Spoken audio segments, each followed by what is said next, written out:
Toledo Police Chief Michael Trenley says the Old West End Festival shooting does not appear to reflect the traditional gang conflicts Toledo saw decades ago. But that's not what our 11 Investigates team has learned, and a former gang task force member says the city needs to get ahead of this problem soon.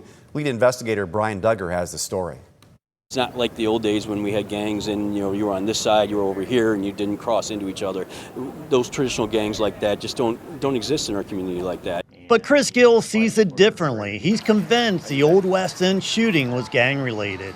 He's a former Lucas County Sheriff's Office detective and one of the first members of the Lucas County Gang Task Force. There was a pattern where there was 13 shootings in 13 days, and they decided to put a task force together, the first gang task force, which I was one of the first members of that. Now, Gill says gang activity in Toledo has changed. Back then there was gangs, just Auburn Crips, Stickney 33s, gangs like that, which, may exist today, but there are hybrid groups splintered off of those traditional groups. So they're not easily identified.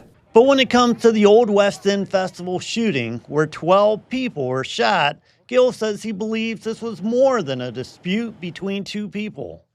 Because you have two groups that are facing off against each other. Two just common kids are not going to do that. It's a group.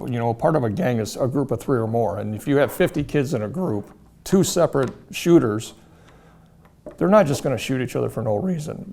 He's concerned by the reluctance of city leaders to call it gang-related. The first rule of dealing with a problem is you have to admit there's a problem. And until you do that, it's going to continue down this road. And my opinion is it's not only going to continue, but it's going to get worse. Now, Chief Trenley says police are not anticipating future violence between the two groups, but Gill says retaliation is still a concern.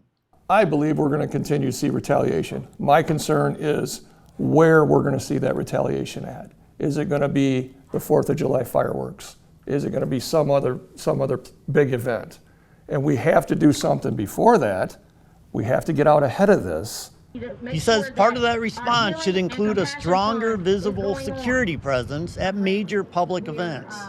More private security, more uniformed law enforcement. Bring in the state patrol if you have to, sheriff's office, outer lying agencies, whatever you do, whatever you need to do to make it a safe environment for the citizens of this community. He also says police have one tool now that his task force did not have in the 1990s, social media. These kids do everything on social media. If they would monitor social media, they would see when these teen takeovers are going to be, and they could get out in front of it and stop it before it even takes off. When asked directly if Toledo has a gang problem today, Gill's answer was simple. Does Toledo have a gang problem right now? Yes, I believe so. So Gill told me Toledo's gang problem may not look like it did in the 1990s, but he believes ignoring it could leave the city reacting to the next shooting instead of preventing it. Reporting in studio, this is Brian Duggar for 11 Investigate.